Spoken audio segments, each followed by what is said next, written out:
Bienvenue à nouveau.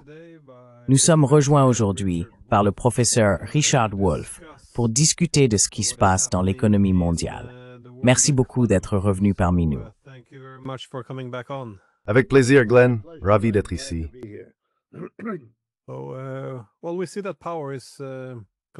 Eh bien, nous voyons que le pouvoir continue de se déplacer vers l'Est. L'économie mondiale change et l'Occident politique semble moins capable de rivaliser dans ce nouveau monde. Dans ce contexte, nous constatons que le gouvernement américain est toujours paralysé. Les États-Unis imposent des tarifs au reste du monde et se préparent également à attaquer le Venezuela, soit pour un prétendu narcoterrorisme, soit pour s'emparer de son pétrole.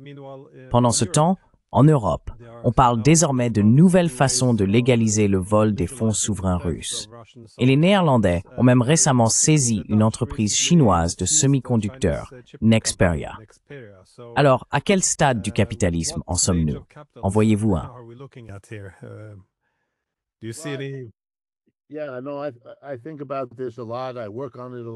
Oui, je sais. J'y pense beaucoup. J'y travaille beaucoup. Ma réponse, si vous me le permettez, doit venir par étapes, au fur et à mesure que nous avançons. Le plus grand problème que vous avez d'ailleurs vous-même évoqué est que le centre dynamique du capitalisme s'est déplacé de l'ouest vers l'est. Il me semble que les preuves sont désormais littéralement accablantes. Je sais qu'il y a beaucoup de gens qui ne veulent pas le voir, mais je considère vraiment cela comme typique des empires en déclin. Ceux qui les dirigent ne veulent pas voir leur déclin, ce que je comprends. Ils sont effrayés par la perspective du déclin, ce que je comprends aussi.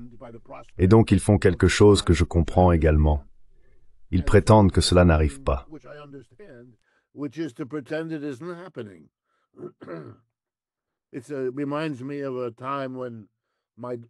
Cela me rappelle une fois où ma petite fille et moi nous promenions, et un chien est arrivé et s'est mis à aboyer. Le chien qui aboyait l'a effrayée. Alors elle a fait ce qui lui semblait logique, elle a mis ses petites mains devant ses yeux. Personne ne lui avait dit de faire cela. Elle l'a simplement fait, parce qu'ainsi elle ne voyait plus le chien. Et il était bien moins effrayant, puisqu'elle ne le voyait plus. Vous savez, c'est un moment où l'on se rend compte qu'un être humain apprend avec le temps que le chien qui aboie est toujours là, même quand on ne le voit pas. Et vous savez, c'est un processus d'apprentissage.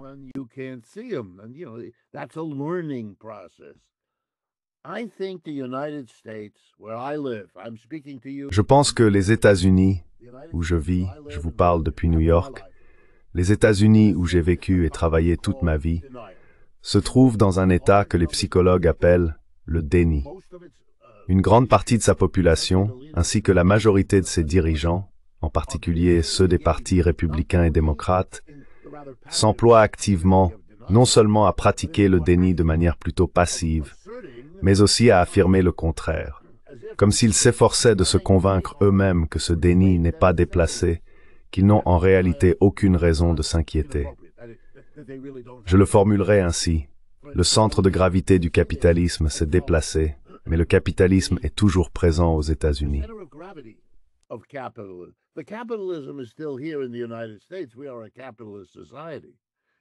Nous vivons dans une société capitaliste. Il est vrai que cette semaine, nous avons élu, pour la première fois, un socialiste comme maire de cette ville, ce qui constitue une étape extrêmement importante, et aussi une étape dans ce déclin. Nous restons assurément un pays capitaliste, mais ce n'en est plus le centre dynamique. Ce n'est plus là que les percées technologiques sont stupéfiantes et s'enchaînent les unes aux autres. Ce n'est plus la zone de croissance. Ce n'est plus l'expansion du marché. En somme, ce n'est plus rien de tout cela. Il subsiste quelques secteurs dynamiques. La haute technologie en Californie en fait partie, entre autres. Mais l'essentiel de la dynamique de la croissance capitaliste, la croissance technique, la croissance de la production, la croissance du commerce, s'est déplacée vers l'Est.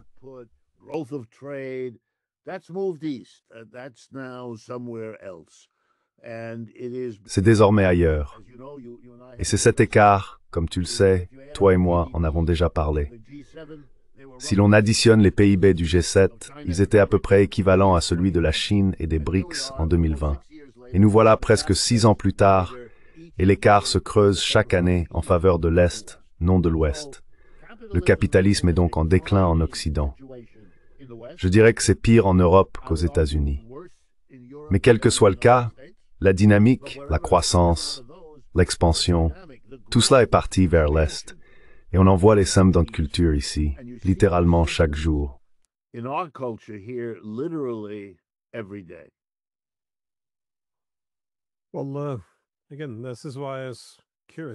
Eh bien, encore une fois, c'est pour cela que j'étais curieux.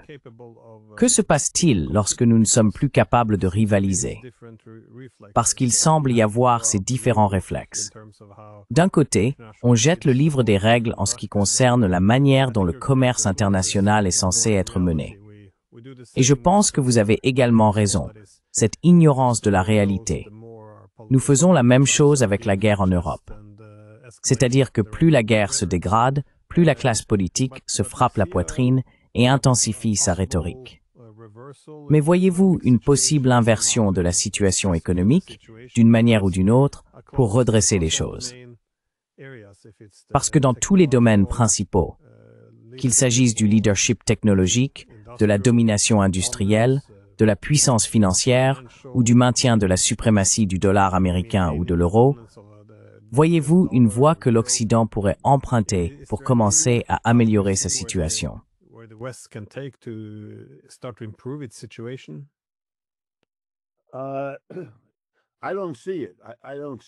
Je ne le vois pas. Je ne vois pas de situation où je pourrais dire, eh bien si ceci, cela et encore cela se produisait, il y aurait une chance d'éviter les conséquences de ce que je viens de dire. Permettez-moi d'être un peu plus concret. Le choc pour les États-Unis et l'Europe, après avoir armé l'Ukraine pendant une période de 10 ans, en la finançant et en la militarisant de toutes les manières possibles, et de constater qu'ils n'ont toujours pas réussi à vaincre les Russes. C'est un problème terrible, vraiment terrible pour eux. Non pas parce qu'ils se soucient tant que ça de l'emplacement des frontières. Ils ont vécu pendant des décennies avec l'OTAN, bloquée par l'Europe de l'Est, quand celle-ci faisait partie du système soviétique. Ils peuvent vivre avec une frontière de l'OTAN réduite. Ce n'est pas un problème sérieux. Et leur inquiétude à propos de l'invasion de petits pays est tellement risible qu'il est difficile de la prendre au sérieux quand des gens autrement sérieux parlent ainsi. Les États-Unis ont envahi le Vietnam, un pays riche, grand et puissant.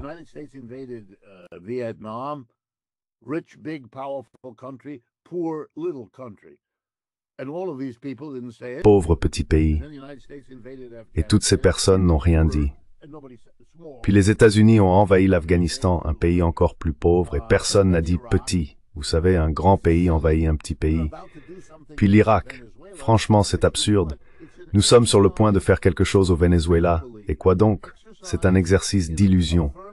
C'est un exercice destiné à affirmer, quand on a peur, que la doctrine Monroe est toujours la loi du monde, et que les États-Unis sont là pour la faire respecter. Mais c'est tellement désespéré qu'il leur faut un prétexte totalement transparent.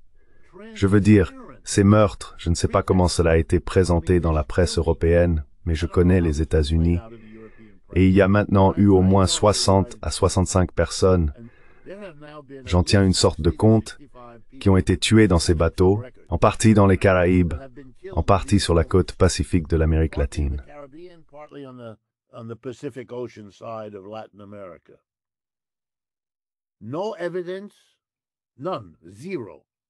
Aucune preuve, rien, zéro.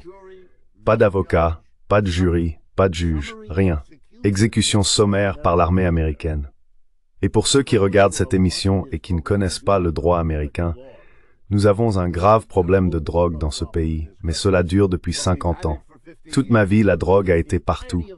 Je peux obtenir n'importe laquelle des soi-disant drogues illégales ici à New York, quand je veux. Quand mon fils et ma fille allaient à l'école publique ici aux États-Unis, ils étaient entourés d'enfants qui avaient et consommaient de la drogue. Ils ont souvent été tentés eux-mêmes, comme tous les enfants. Nous avons un problème sérieux. et les personnes impliquées dans le trafic de drogue sont arrêtées chaque jour dans ce pays. Aucun d'entre eux n'a jamais été exécuté. None of them has ever been executed.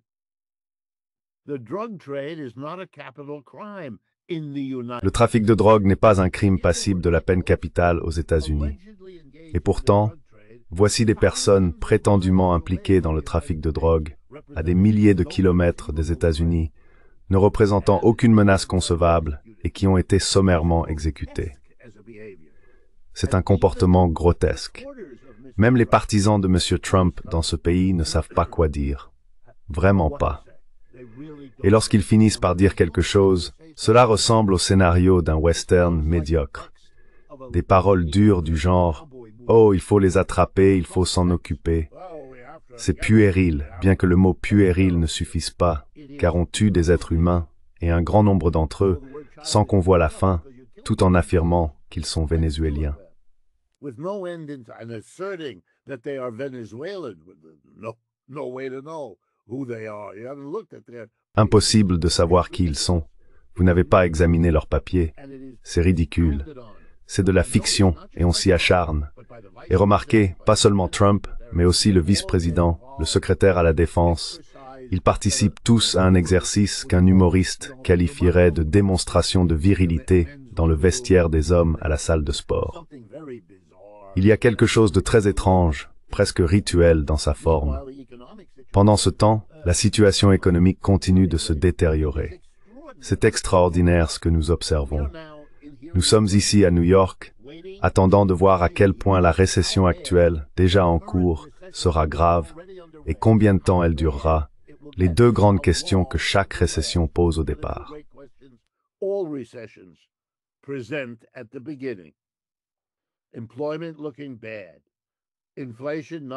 L'emploi se porte mal, l'inflation ne baisse pas, et l'on craint que les droits de douane, qui, en réalité, n'ont pas encore eu d'effet, soient en train de se transformer en hausse des prix de détail. Goldman Sachs et d'autres publient des études à ce sujet. Comme prévu, les importateurs, les entreprises américaines qui importent, ce sont elles qui paient réellement les droits de douane, soit dit en passant. Et remarquez-le, les Américains, à commencer par M. Trump, continuent de s'exprimer dans une confusion soigneusement mise en scène. Si l'on écoute attentivement, les droits de douane sont présentés comme une punition infligée à d'autres pays. Ils nous ont trompés. Ils ont joué avec nous. Les données de la balance des paiements sont détournées pour appuyer cet argument. Et donc, nous allons les punir avec un droit de douane. La plupart des Américains, mes étudiants, j'enseigne l'économie,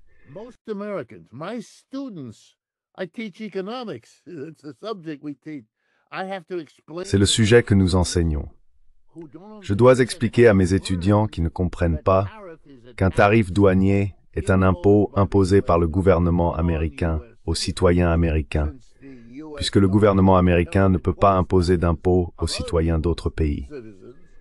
Donc ils ne comprennent pas leur propre président, qui ne cesse de parler de frapper les Chinois avec un tarif douanier.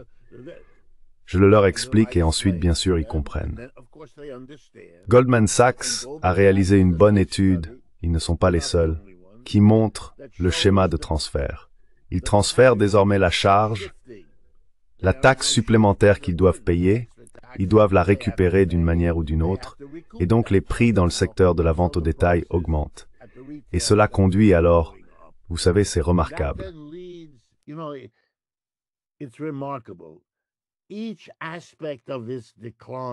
Chaque aspect de ce déclin alimente désormais un autre aspect. Je vais vous raconter une histoire. Elle est apocryphe, mais elle illustre bien le propos. Chaque année, le plus grand distributeur des États-Unis, Walmart, que je suis sûr que tout le monde connaît dans le monde, domine ici aux États-Unis.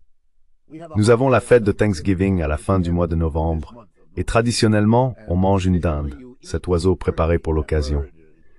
Alors Walmart, dans une publicité, annonce « Cette année, nous sommes si fiers, nous proposons un ensemble complet. Vous pouvez obtenir tout ce dont vous avez besoin, la dinde, les carottes et tout ce qui l'accompagne à un prix exceptionnel. Nous avons maintenu le prix bas. » Cette année donc, avec beaucoup de fanfares, ils ont lancé la publicité et comparé les prix. Cette année, c'est moins cher que l'an dernier.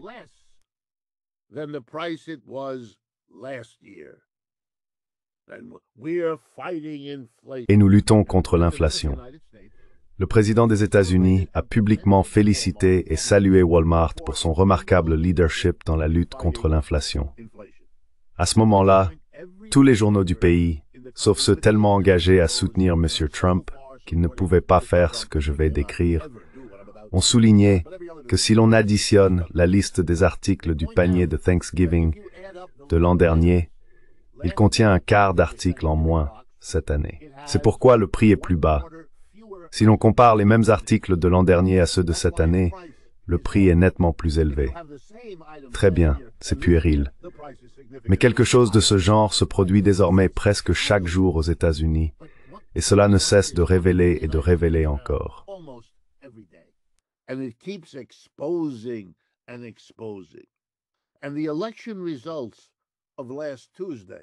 Et les résultats des élections de mardi dernier, un véritable raz-de-marée, tous les candidats soutenus par M. Trump ont perdu, et tous ceux qui s'y opposaient ont gagné.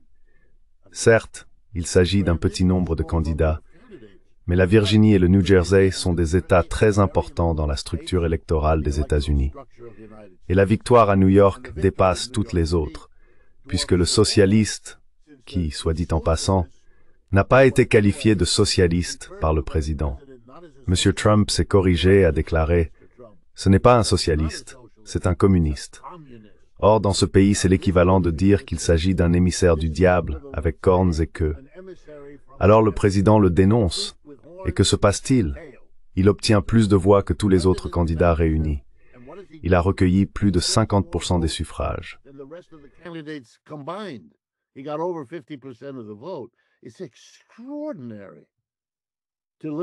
C'est extraordinaire de vivre dans un pays qui a été à l'avant-garde de la célébration capitaliste anti-gauchiste et qui traverse maintenant un déclin qu'il ne peut pas arrêter, auquel il ne peut répondre que de manière théâtrale. Cela engendre un niveau de division tendu dans ce pays. Je pense que si vous veniez le visiter, vous le ressentiriez probablement. Si vous passiez quelques semaines ici, l'atmosphère serait différente de ce qu'elle était autrefois. Tout le monde le sent. Les gens se le disent dans la rue. Il y a un sentiment de catastrophe imminente, une grande dépression, beaucoup d'anxiété. Chez les jeunes, il y a le sentiment d'être né à une époque très malchanceuse, et ils veulent du changement, et ils le veulent ardemment. Ces élections concernent des centaines de milliers de personnes qui sortent voter alors qu'elles ne le font habituellement pas, simplement parce qu'elles se sont dit que peut-être quelqu'un d'aussi différent qu'un socialiste mériterait qu'on lui accorde un vote. Voyons ce qu'ils peuvent faire.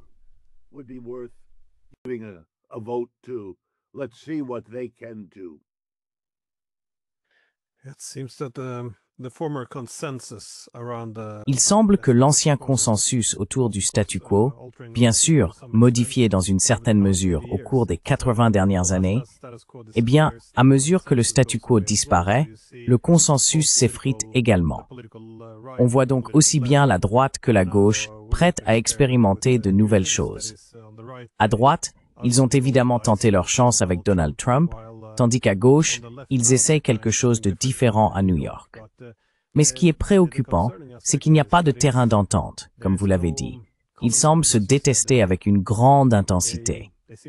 Et en effet, les efforts de délégitimation, non pas en répondant aux arguments ou en définissant les problèmes essentiels, mais simplement par cet étiquetage simpliste, du genre « Oh, c'est un communiste », ne peuvent rien produire de bon.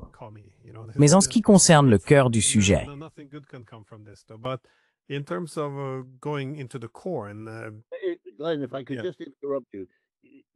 Glenn, si je peux juste t'interrompre parce que tu dis quelque chose de très important, mais je veux en venir à l'essentiel.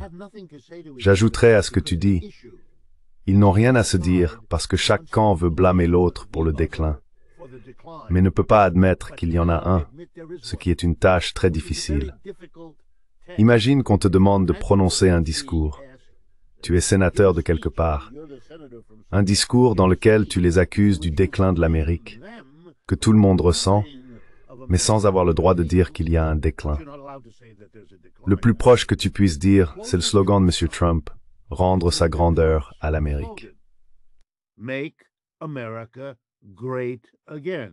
You need to imagine a great past. Il faut imaginer un grand passé, fictif, inventé. Je vais réparer la désagrégation, je vais arranger les choses. C'est l'autre camp qui est responsable. Écoutez, les républicains disent que les démocrates font venir des immigrés. C'est absurde, mais ils le disent. C'est une façon de dire « c'est votre faute si tout décline ». Toute cette folie anti-immigrée, en Europe comme ici, relève du bouc émissaire. C'est un schéma classique. On cherche un objet irréel pour y projeter sa colère, parce qu'on ne peut pas, ou qu'on n'ose pas, affronter la véritable cause. Ensuite, les démocrates détestent les républicains, parce que la manière républicaine de rendre sa grandeur à l'Amérique suppose de bâtir une coalition de gens qui prendront cette idée au sérieux. Qui sont-ils?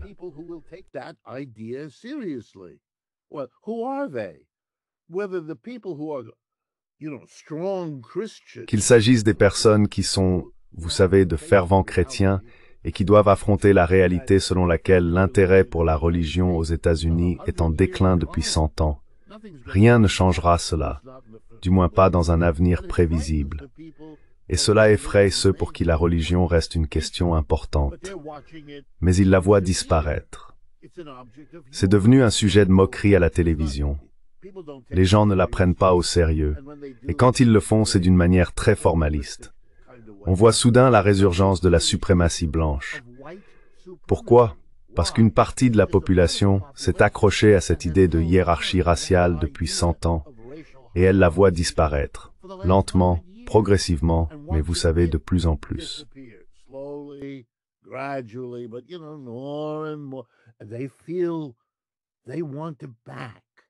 Ils sentent qu'ils veulent le soutenir. Ils ne le diraient pas, mais ils l'ont fait. Alors ils se rassemblent autour du slogan « Rendre à l'Amérique sa grandeur ». Mais en réalité, il s'agit de blâmer, de faire des boucs émissaires de toutes les personnes que vous n'aimiez déjà pas. Et maintenant, M. Trump vous permet d'avoir une place à la table de la vie politique de cette société. Il y a 2 semaines, il a annoncé une baisse du nombre de personnes autorisées à entrer aux États-Unis avec le statut de réfugié, et elle serait limitée de 2 manières. Elle devrait venir d'Afrique du Sud, et elle devrait être blanche. Il a dit cela. Vous savez, un président de ces 40 dernières années, qui pourrait le penser, n'aurait jamais pu le dire. Pourquoi le fait-il? Parce que c'est ainsi que cette coalition qu'il a construite, c'est leur manière de gérer le déclin.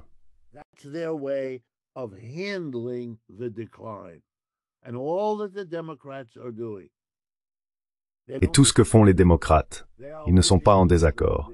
Ils repoussent les immigrés, ils accusent la Russie, ils accusent la Chine, ils accusent les puissances étrangères. Tout cela, c'est acceptable. Tout cela, c'est acceptable. La seule chose à laquelle ils peuvent penser, c'est « Il est autoritaire, M. Trump. Il ne fait pas les choses comme nous le ferions, c'est-à-dire d'une manière plus discrète, sous une façade démocrate plus soignée. » C'est tout.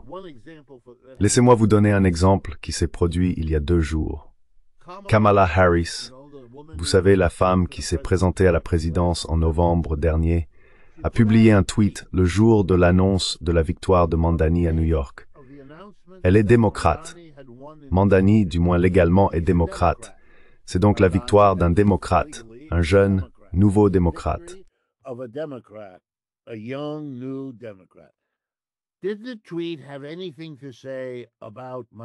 Le tweet disait-il quelque chose à propos de Mamdani? Non.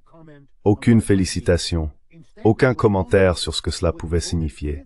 À la place, c'était un long tweet entièrement consacré à la mort de Dick Cheney, l'ancien vice-président décédé la veille. Et elle a commenté à quel point M. Cheney avait été un grand serviteur de l'État. C'est un homme que le Parti démocrate a qualifié de criminel de guerre à cause de ce qu'il a fait pendant la guerre d'Irak et tout le reste. Un républicain d'extrême droite, et ainsi de suite. Elle n'a pas commenté le succès de son propre parti. Elle a fait l'éloge funèbre de M. Cheney. C'est le Parti démocrate qui déclare la guerre à M. Mamdani et à tout ce qu'il représente. Je vous raconte cette histoire parce qu'elle montre bien tout se désagrège ici.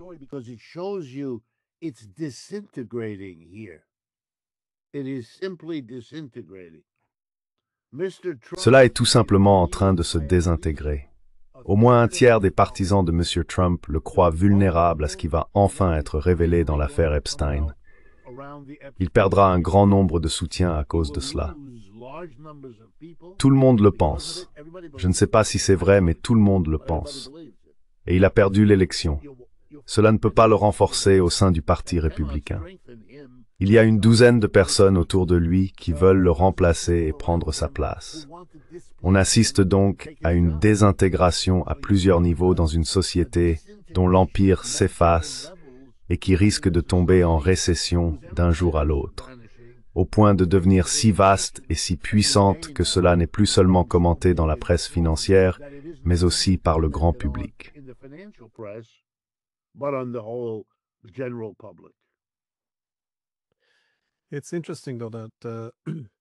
C'est intéressant cependant qu'avec le déclin économique, lorsque l'on voit le système politique commencer à se désagréger un peu, de nouvelles lignes de fracture doivent évidemment être tracées.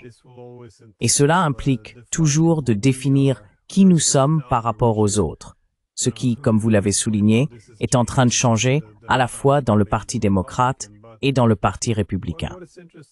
Ce qui est intéressant avec les États-Unis, toutefois, c'est qu'ils ont souvent été assez uniques en cultivant un nationalisme très positif, fondé sur l'idée que leurs plus beaux jours sont encore à venir. Des colonies de la côte Est se déplaçant vers l'Ouest, en passant par l'ère bipolaire puis unipolaire, le pays a toujours semblé aller de force en force. Mais maintenant qu'il est confronté au déclin, cela ouvre la porte à une forme de nationalisme plus négative.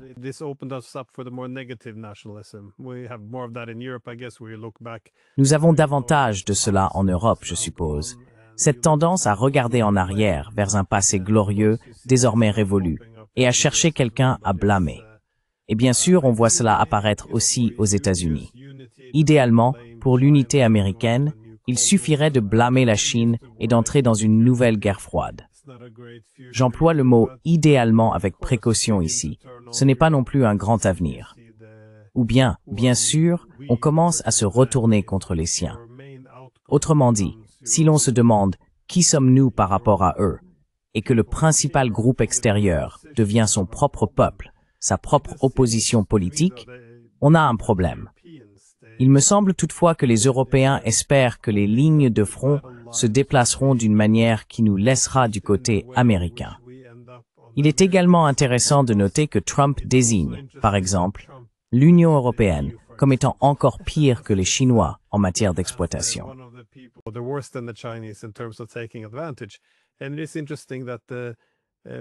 Et c'est intéressant que, avant que tu ne poses la question, tu n'étais pas sûr de la manière dont la question vénézuélienne est traitée dans les médias européens. Mais il me semble que les Européens ne voient pas vraiment d'inconvénient à l'idée que les États-Unis s'emparent des avoirs vénézuéliens. Surtout parce qu'ils entretiennent des relations si étroites avec les Chinois et les Russes. Mais ils espèrent que cela se fera dans le cadre du monde politique occidental. C'est pourquoi je pense par exemple que le prix Nobel de la paix, c'était presque une évidence pour Trump. C'est-à-dire, écoute, voici l'opposition. Elle veut renverser le gouvernement, mais c'est au nom de la démocratie libérale. Donc si tu le fais au nom de l'hégémonie libérale, en promouvant la démocratie, alors c'est cela l'identité commune de l'Occident politique.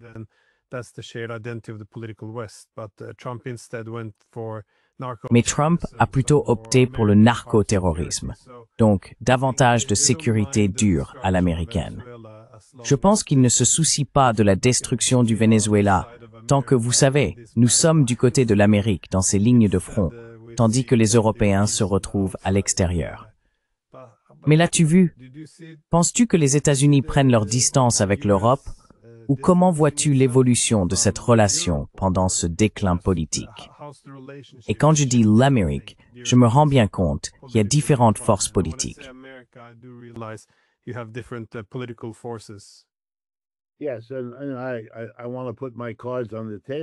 Oui, et je veux être franc. Je suis un critique à la fois du capitalisme en général et du capitalisme américain, et je crois qu'une société en bonne santé a besoin de critiques. Tous les systèmes en ont toujours eu. On peut les réduire au silence pendant un temps, mais ils sont toujours là. Donc j'aborde les choses avec un regard critique, et je ne prétends pas avoir de connaissances particulières. Vous savez, je connais beaucoup de personnes qui dirigent le gouvernement, car les États-Unis, contrairement au discours libéral-démocratique, sont une société très hiérarchisée, dominée par le prestige. Donc, vous parlez à quelqu'un comme moi qui vient de ce milieu. Eh bien, j'ai fait mes études à Harvard, Stanford et Yale. Pendant 10 ans de ma vie, j'ai obtenu tous mes diplômes dans ces institutions. Vous savez, ma camarade de promotion dans mon programme d'économie était... Son nom m'échappe. Janet Yellen, n'est-ce pas? Janet Yellen. Donc, l'un de mes camarades de classe et l'un de mes professeurs à Harvard était Henry Kissinger, etc., etc., etc. Je viens de cette formation, de cette partie de la population. C'est ce qui s'en rapproche le plus pour moi. Je ne reste pas ami avec ces gens-là, donc je lis le journal comme tout le monde. Mais voici ce que je dirais de la situation économique actuelle. On pourrait commencer à plusieurs endroits, mais je vais en choisir un, car il est très frappant et occupe une place très importante dans leur esprit. En relativement peu d'années, nous sommes passés d'un pays avec une dette nationale relativement faible à un pays avec une dette nationale très élevée, de quelques centaines de milliards de dollars, il y a quelques décennies, à 35 000 milliards, ou quel que soit le chiffre exact aujourd'hui.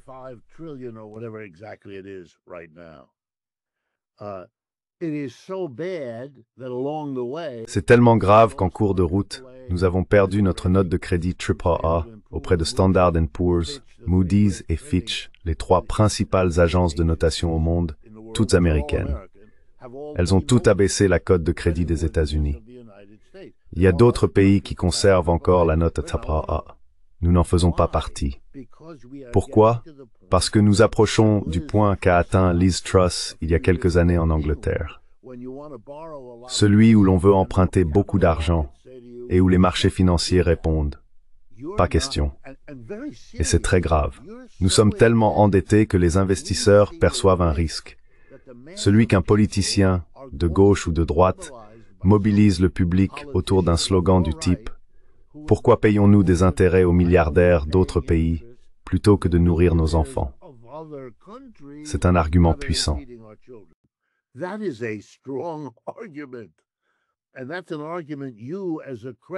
Et c'est un argument que vous, en tant que créancier, allez probablement perdre.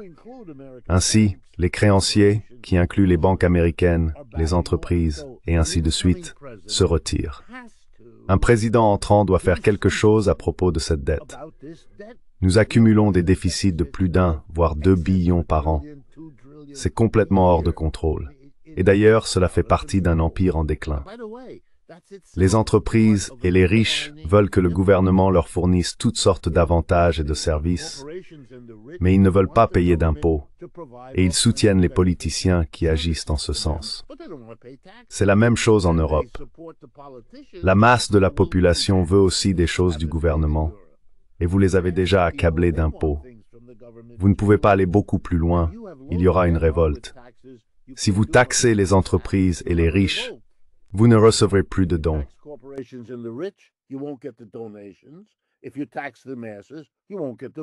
Si vous imposez les masses, vous ne gagnerez pas les voix.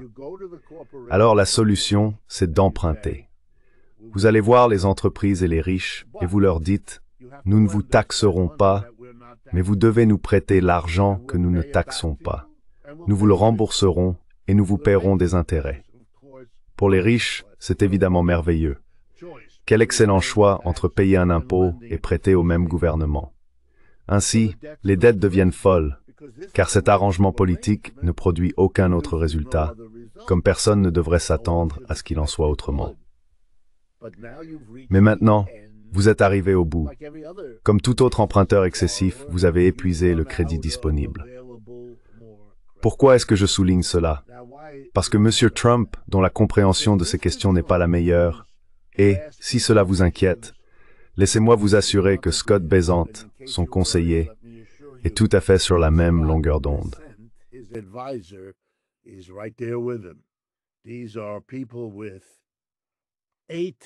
Ce sont des personnes ayant des façons de penser l'économie qui sont atypiques, même pour elles.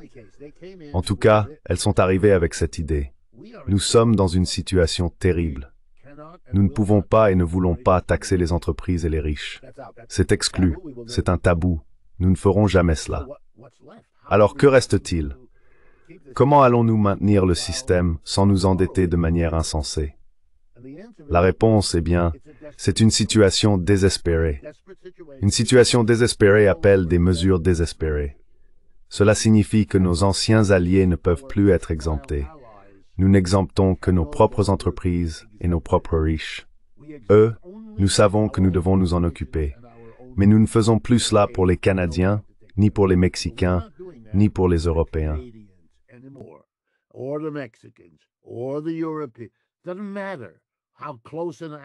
Peu importe à quel point vous avez été un allié proche. Oh, Seigneur, nous aimerions prendre soin de vous comme nous l'avons toujours fait. Mais maintenant, remarquez mon langage. C'est cette image comme si nous les avions portés plutôt que dépouillés. Tout cela est de la pure fiction, mais c'est ainsi que les choses sont présentées, et c'est ainsi qu'elles existent dans leur esprit. Absolument. Quand M. Trump vous dit que parce qu'il y a un déficit entre, je ne sais pas, l'Italie et les États-Unis, cela signifie que l'Italie abuse des États-Unis. C'est ainsi qu'il pense. Et au lieu de s'en moquer, oui, c'est une erreur, mais au lieu de le tourner en ridicule, essayez de comprendre d'où cela vient. Pourquoi cette erreur est-elle répétée chaque jour?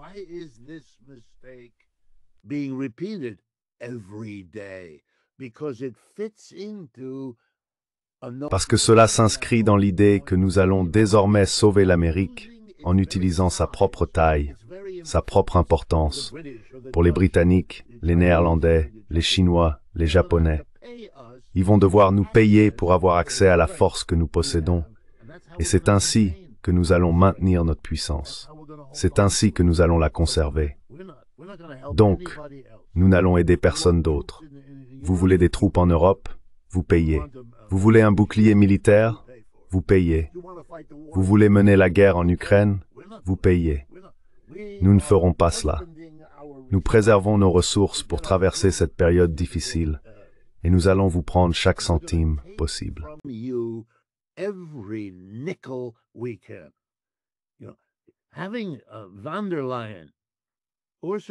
Le fait qu'Ursula von der Leyen signe un accord avec le président, dans lequel elle s'engage, si j'ai bien lu et si je me trompe, corrigez-moi, à acheter pour 750 milliards de dollars de gaz naturel liquéfié aux États-Unis au cours des 10 prochaines années, et un montant équivalent, environ 750 milliards en investissement, auquel vous vous engagez à l'avance. Donc, vous allez prendre l'argent généré par l'économie européenne et le transférer là-bas. Enfin, vous allez taxer vos citoyens pour financer les États-Unis. Les politiciens qui font cela vont être chassés du pouvoir à cause de cette décision. Je veux dire, je suis stupéfait qu'il puisse fonctionner ainsi, que cela puisse se faire en Europe. Il faudrait que je vous interroge. Vous devriez m'aider à comprendre comment ce jeu consistant à diaboliser la Russie, tout en traitant Trump avec complaisance, fonctionne. Pour ma part, je reste perplexe quant à l'état d'esprit des dirigeants européens.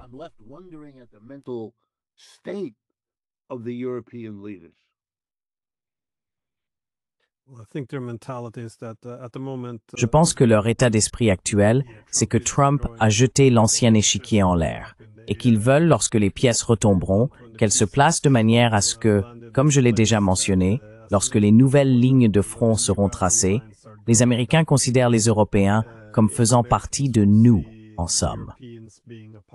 Et comme tu l'as dit, il ne s'agit pas d'extraire tant de richesses, mais, dans cette optique, les Européens, ou l'UIME, sont très clairs sur le fait que tous ces accords commerciaux désastreux sont perçus comme une manière d'acheter l'affection de Washington, afin que les États-Unis continuent de voir de la valeur en l'Europe. Je pense qu'il se trompe dans cette hypothèse. Plus il se laisse exploiter, plus cela crée de problèmes. Deux en particulier.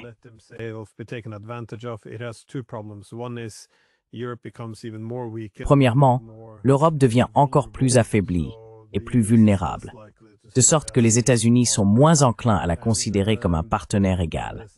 Et deuxièmement, Trump, je pense que ce n'est pas seulement Trump, mais d'autres aussi, éprouve une certaine méprise pour ce genre de faiblesse, où il n'y a ni colonne vertébrale, ni volonté de défendre les intérêts nationaux fondamentaux.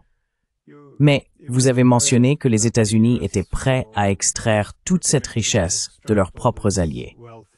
Il existe toutefois quelques exceptions, intéressantes, car Trump, bien sûr, a été élu en disant qu'il allait s'attaquer à la dette. Et je suis tout à fait d'accord.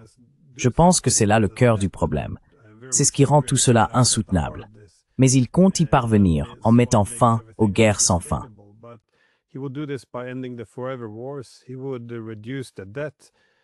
Il a dit qu'il réduirait la dette. C'est pourquoi j'étais satisfait du rôle de Musk. Simplement tout réduire. Mais maintenant, on voit que beaucoup de guerres continuent. En fait, il semble même qu'il pourrait en déclencher de nouvelles. Pourtant, il fait aussi des dons. Il renfloue Israël pendant la guerre et aussi l'Argentine, ce qui est intéressant. Ainsi, le gouvernement américain ferme pendant qu'il aide l'Argentine. Cela semble être l'un des problèmes qui lui font perdre beaucoup de soutien là-bas. Comment comprendre cela? À ce moment critique de l'histoire américaine, alors que nous luttons contre une dette insoutenable, c'est le moment de renflouer l'Argentine. Alors que la base même de Trump a voté pour qu'il fasse exactement le contraire, qu'il s'occupe d'eux d'abord, l'Amérique d'abord, comme il l'a dit lui-même.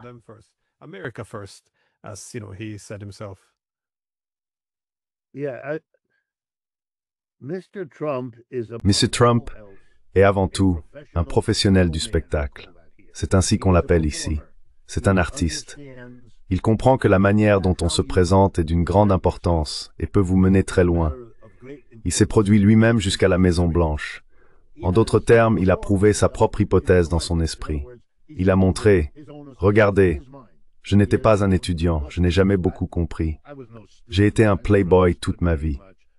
J'ai hérité de centaines de millions de dollars de biens immobiliers de mon père. Tout a toujours été pris en charge pour moi. J'ai échoué dans 8 ou 9 entreprises différentes que j'ai lancées et qui se sont effondrées. Une université, de l'eau en bouteille, des steaks, des casinos.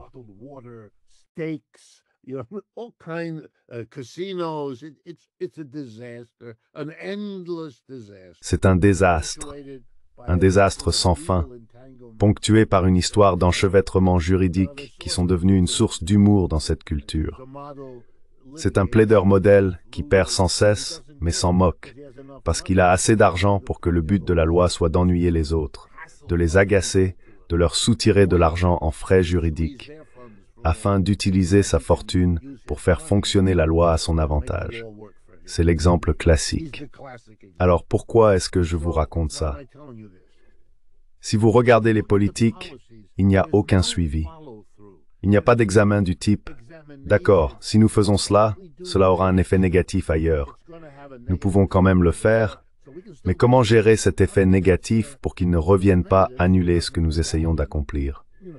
C'est ainsi qu'une personne qui comprend la complexité aborde la prise de décision.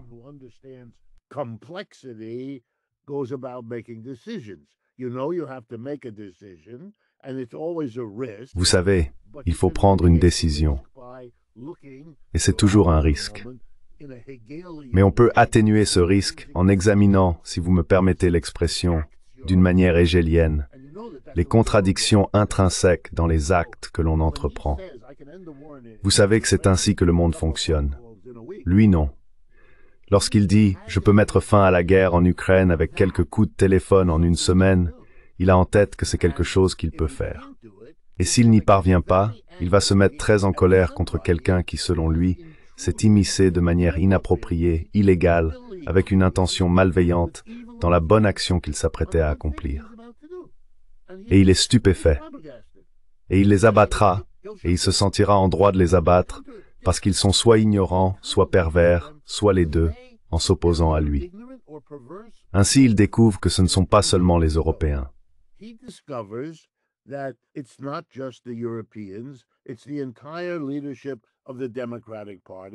C'est toute la direction du Parti démocrate et la moitié de la direction du Parti républicain qui veulent mener la guerre en Ukraine. Et ils ne vont pas le laisser faire. Ils sont trop nombreux et ont trop de pouvoir dans cette société. Il aurait pu y parvenir, il aurait pu. Mais pour cela, il aurait dû faire des concessions qu'il ne voulait pas faire, car il voit bien que ça pourrait lui nuire. Donc non, il va les écarter tous et conclure un accord avec M. Poutine. C'est ce qu'il va faire. Et d'ailleurs, ce n'est pas fini.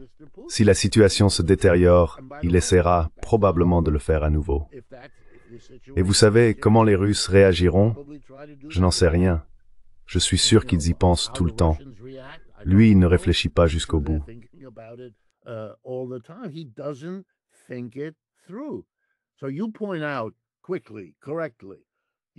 Donc vous soulignez rapidement et à juste titre qu'il vient tout simplement d'acheter une élection en Argentine, parce que Trump avait clairement indiqué, des semaines avant le scrutin, qu'il donnerait beaucoup d'argent si les gens réélisaient Milei, et qu'il ne leur donnerait rien s'ils ne le faisaient pas.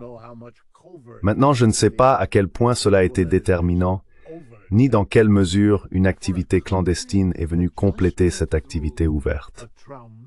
Mais pour un pays qui vient de traverser une lutte traumatisante autour de ce qu'on appelle, entre guillemets, l'ingérence étrangère dans nos élections, il faut vraiment s'arrêter, respirer un grand coup et constater qu'il a été aussi facile pour M. Trump d'intervenir dans les élections argentines et que personne ici ne dit un mot.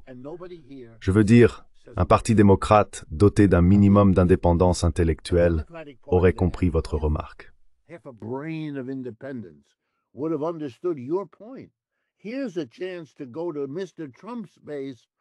Voici une occasion d'aller voir la base de M. Trump et de dire « Que faites-vous » L'Amérique d'abord signifie 20 à 40 milliards. Et ensuite, ils auraient dû dresser la liste de tout ce que les Américains auraient pu obtenir pour 20 à 40 milliards de dollars, mais qu'ils n'auront pas maintenant parce que nous soutenons un fou au pouvoir en Argentine. C'était du sur-mesure. Ils ne l'ont pas fait. Vous savez, ils sont pris dans le même déclin impérial. C'est pourquoi ils ne disent pas grand-chose à propos des bateaux. Les meilleures déclarations au Congrès des États-Unis contre le fait de tuer les gens dans les bateaux viennent d'un politicien républicain très grincheux, Rand Paul du Kentucky. Il se lève et dit « Qu'est-ce que c'est que ça ?» Juge, jury et bourreau. Monsieur Trump, tout seul, dans l'ordre international. Je veux dire quoi? Mais les démocrates, en écoutant ce cours, ne disent rien.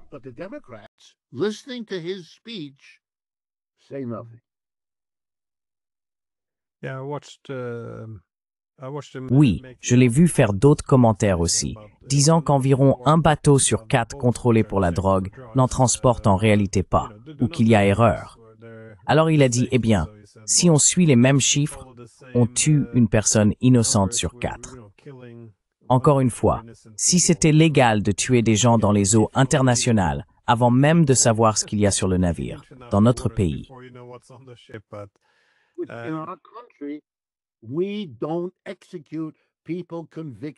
Nous n'exécutons pas les personnes condamnées pour trafic de drogue.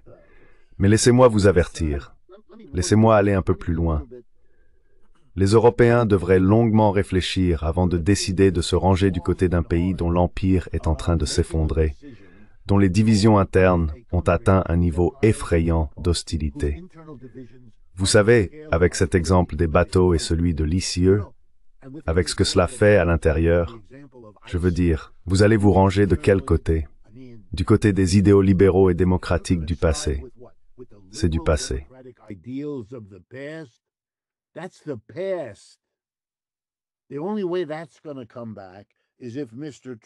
La seule façon pour que cela revienne, c'est si M. Trump, ce qu'il fait d'ailleurs, provoque une réaction de rejet.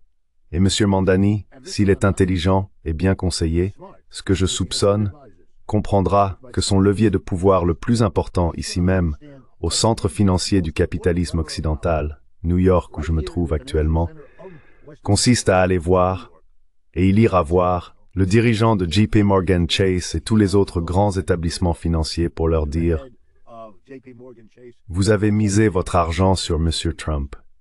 Il est maintenant en train de sombrer et vous feriez bien de faire très attention à ce que la réaction contre lui ne finisse pas par plonger le pays dans une situation pire que celle dans laquelle il se trouvait avant que vous ne vous engagiez sur la voie de M. Trump. »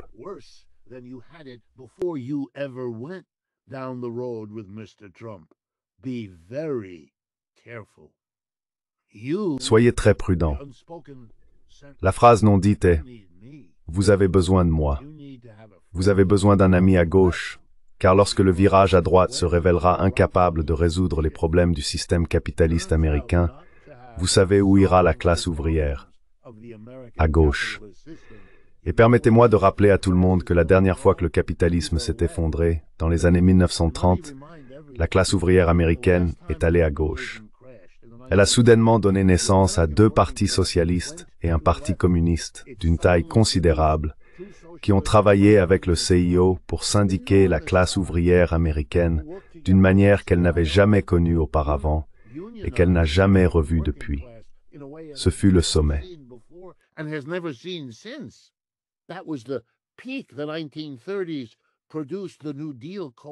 Les années 1930 ont vu naître la coalition du New Deal, qui a créé la sécurité sociale, l'indemnisation du chômage, le premier salaire minimum et des emplois publics pour 15 millions d'Américains. Waouh! Et comment ça a-t-il été financé? En taxant les entreprises et les riches. Et qui l'a fait?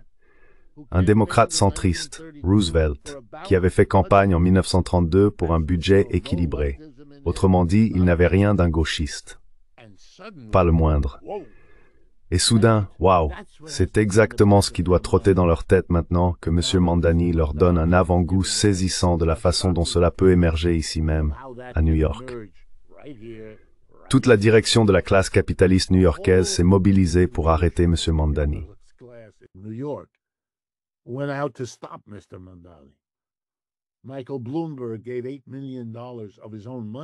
Michael Bloomberg a donné 8 millions de dollars de sa propre poche.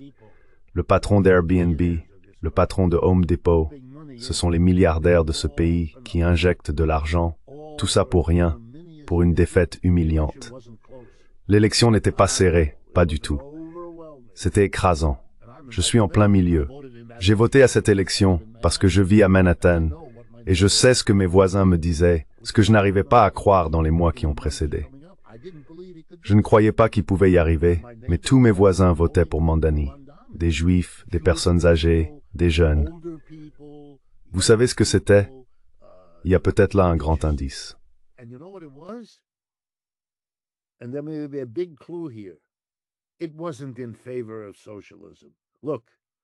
Ce n'était pas un vote en faveur du socialisme. Écoutez, j'aurais accueilli cela avec plaisir, mais ce n'est pas ce que c'était. J'aimerais que ce soit le cas, mais non. C'était un vote contre le statu quo, tout ce qui s'y rattache, tout ce qui y ressemble ou qui en a l'odeur. Monsieur Cuomo, un vieux routier démocrate, au même titre que Clinton et Obama, plus personne ne veut de ça. Les républicains, encore pire. Alors que voulaient les gens? Ils voulaient quelque chose de différent. Et qu'est-ce qui en Amérique pourrait être plus différent qu'un socialiste musulman? C'était comme une blague, comme s'il portait une pancarte. Vous voulez quelque chose de différent? Le différent, c'est par ici. Et les gens ont dit, exactement, c'est ce que nous voulons.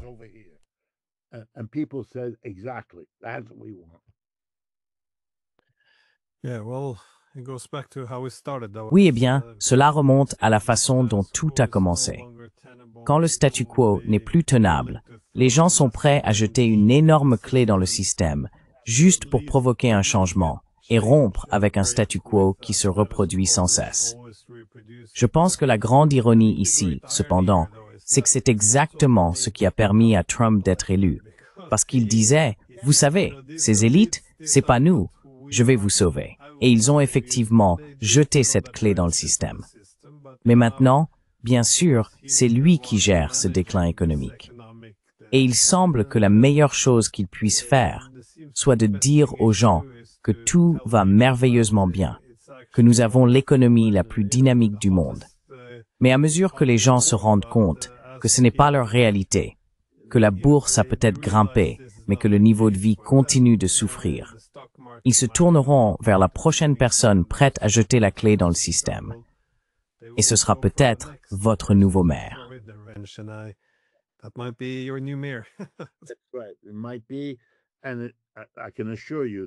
C'est exact, c'est possible. Et je peux vous assurer qu'à travers tous les États-Unis, dans chaque ville et chaque village, il y a des personnes comme M. Mamdani qui envisagent désormais de s'engager politiquement dans leur communauté. Vous avez, si vous me permettez l'expression, libéré le génie proverbial de sa bouteille, et il est impossible de le faire rentrer. Il se répand déjà de manière diffuse partout, et il n'y a pas assez de bouteilles, ni assez de gens. Les implications, je vous le dis, je commence à peine à en prendre conscience, et elles m'assaillent littéralement toute la journée.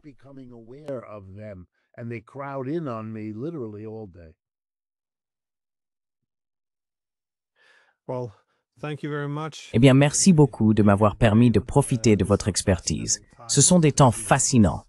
Voir comment cette décadence économique, je suppose, alimente cette fragmentation politique massive. Voir un effondrement.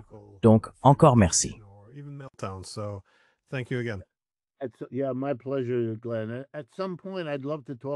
Oui, avec plaisir, Glenn. À un moment donné, j'aimerais aussi parler avec toi de l'Europe. Tu sais, mon père est né en France et ma mère en Allemagne, donc j'ai un pied en Europe. Je parle ces langues. L'une des choses les plus étonnantes pour beaucoup d'entre nous ici, aux États-Unis, surtout si nous avons un lien européen, c'est le déclin de l'Europe. La Renaissance, la Réforme, la Révolution française, le marxisme, toutes ces grandes créations de l'Europe. Que se passe-t-il alors que cette partie du monde se rétrécit? La Grande-Bretagne n'est plus l'empire qui gouverne le monde, mais une petite île humide au large de l'Europe. Que se passe-t-il? Pourquoi les États-Unis et la Chine parlent-ils d'un monde où l'Europe n'est qu'une arrière-pensée? Qu'est-ce que cela signifie?